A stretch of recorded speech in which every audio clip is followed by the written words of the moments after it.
Hey guys, welcome back to the channel. This is Dharmesh. Okay, finally the PPF is done. The bike looks like shiny, super shiny, as much I've seen in the previous vlog. So the next thing to do is to get some gear around it. So if you would buy a bike, if you would buy a car, right, you generally get airbags and seat belts, and also your safety is already taken care of.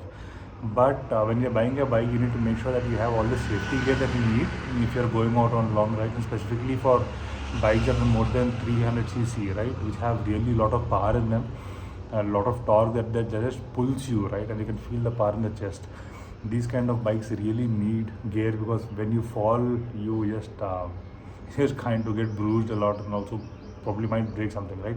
So it's always better you invest in gear. So buying the bike is just one starting thing, but after the main kharcha will start. Okay, man, that kharcha is something that you can't avoid and you shouldn't avoid as well. So right now I'm planning to get a jacket, I'm planning to get a helmet for myself, and then gloves. Obviously I have a gloves from my previous ride to Ladakh. Those are from Royal Enfield, but they're pretty basic gloves. There's no there's no support on the hand or something, just plain gloves, right? But I want serious gloves this time because it's 650 cc and this is super powerful bike, right? And you need to have really great stuff in that. And then probably I'll also take a tank bag, if it is possible, because I really need a tank bag for now. I'm not planning of getting any saddle stays or saddlebags for now. If I am planning to go to a longer ride, I'll probably get a tail bag from Rynox, and that is also comes like a backpack 50 liters, and that is really great. I just seeing on outside, so that will be good for now. But eventually, if I'm going to Ladakh, if I need, then probably I'll take saddle stay from Zana or from Banidas, right, pit stop. But that's about it, right? But the main thing is you need to have the gear with you, no matter which bike you have, guys. You need to have the gear when you're traveling. I know that people look at you differently when you are on the road wearing all the gear and you look silly, but actually they are silly, not you, correct? Because you are making sure that you are.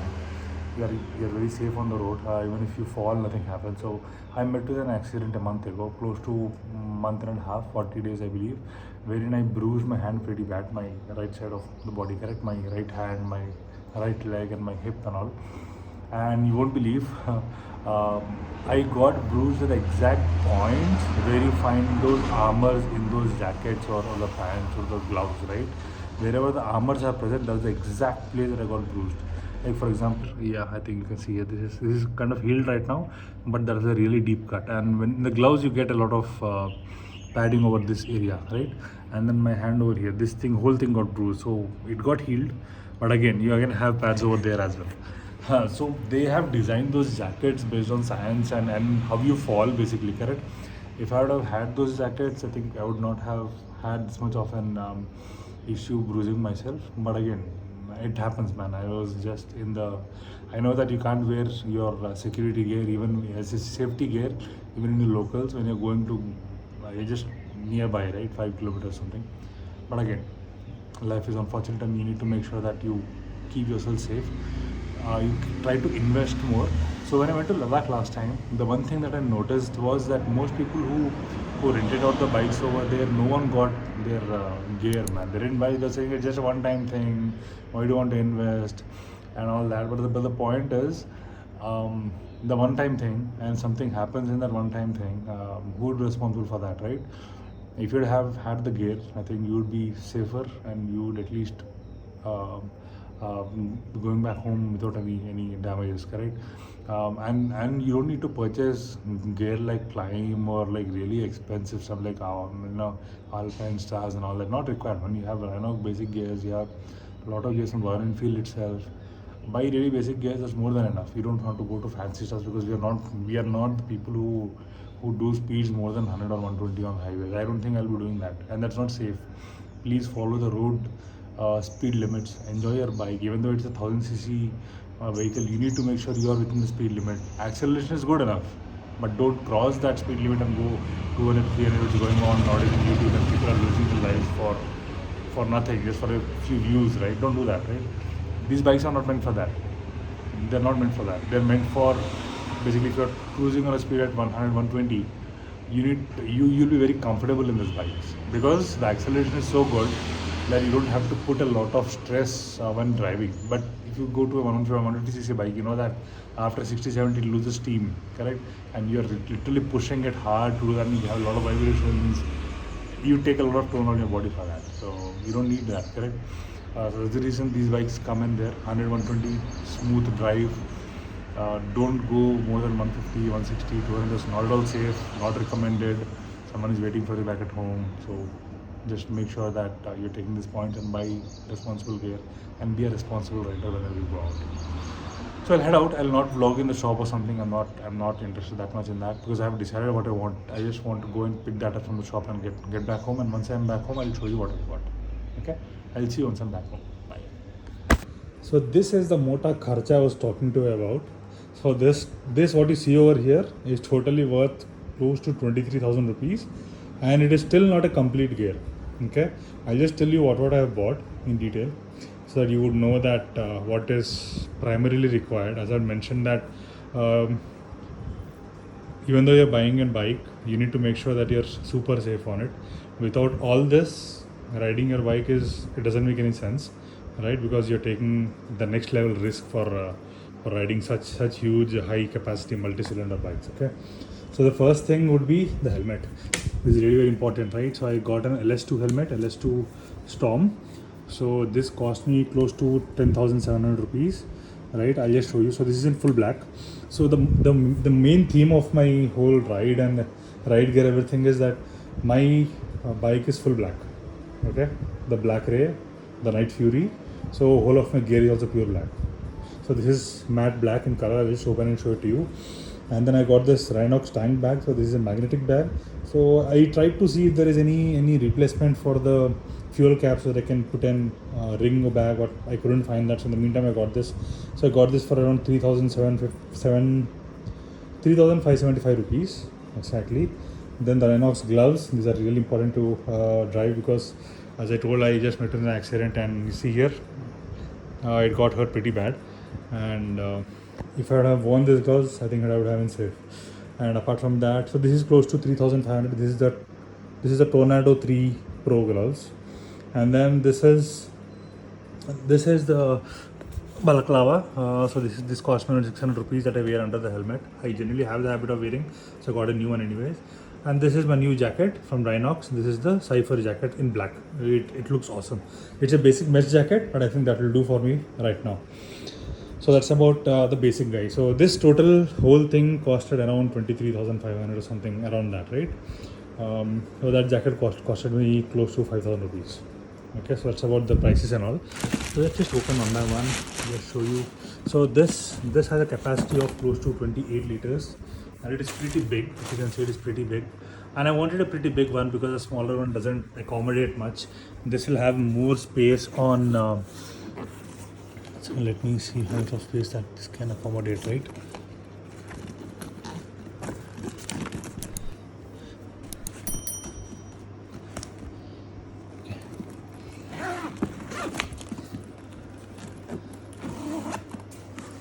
Okay, look, this is deep, and also you get a rain cover with it and straps. So you can either use it like a magnetic bag or like a strap bag. So I'll decide on that later on how I want to use it. And these are the Tornado Pro 3 gloves. So I had a Royal Enfield gloves last time when I went to Ladakh, but I wanted a new set anyways, because those are pretty basic, and these are really very important, right? These are Knox guards. So whenever you fall, the first impact is here. So this is a pretty lively example, right, in my hand. So that is the impact. It was pretty deep. It took me close to 1 month to get this healed. Okay, so this is really important that you have such gear in your hands. You know, then we have a knuckle guard and all. So this costed me close to, you can see the rate over here, right? It costed me close to 3,600 rupees, and I showed you the balaclava anyways. Coming to the helmet of the covers, I love this helmet. Actually, I went for a full face helmet, but the problem with the I wanted to go with an modular helmet because I have been using modular helmets all my life. But the problem with modular helmet right now is because I'm into vlogging and I'm just capturing a lot of stuff. It tends to get heavy. So this itself is close to 1,300 grams, and that will go close to 1700 grams, and with the GoPro, Sena and everything will go to 2 kgs. Really heavy on the long run. And this is LS2 matte black. Look how awesome it looks, man. Right, so this is both EC dot ISI everything. It is just amazing how it looks. Matte black everything, right? So it has an visor, sun visor, then the anti fog and everything, right? So everything what you get in normal stuff with speaker pockets and all. The only problem with this is I don't know how to fix the GoPro over here. I need to see some jugaad for this. So that's on the helmet. And last thing, on the jacket.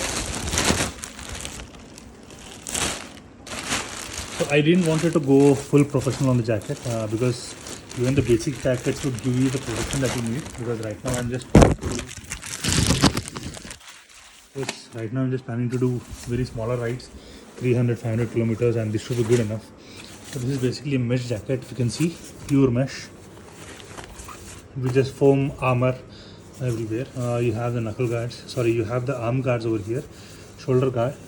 You have the arm guards over here. You have the shoulder guard. You have your back guards as well, right? So this is the Rynox Cypher in black. So once I wear them, I'll show you whenever I wear them. I'll not be wearing it today, but I'll show you when I wear them. And this is the whole kit, guys, right? 23,000 ka fatka, and I didn't buy the pants yet. So pants will cost another 7,000 to 10,000 rupees. Right now I don't need it, and I need to buy that. And also I don't have the boots. So I have the boots from Decathlon that I used in Ladakh last time. They're still very great and sturdy, but they will support till some extent in safety, but they'll not be that great for the longer rides. So these are the boots that I got from Decathlon last time. They're very, very tough. They have the strong front and all. So for now I'll be using these, but eventually I would want to buy nice boots. But I need to do some research before buying, because generally I don't buy stuff without researching anything, because I want every penny of mine to be worth to me whatsoever. So that's about the video, guys. So hopefully you liked it. Hopefully you got an insight on what I bought. Like this video, guys. Have any comments, please do drop down in the comments below. I'll talk to you guys in the next one. Peace.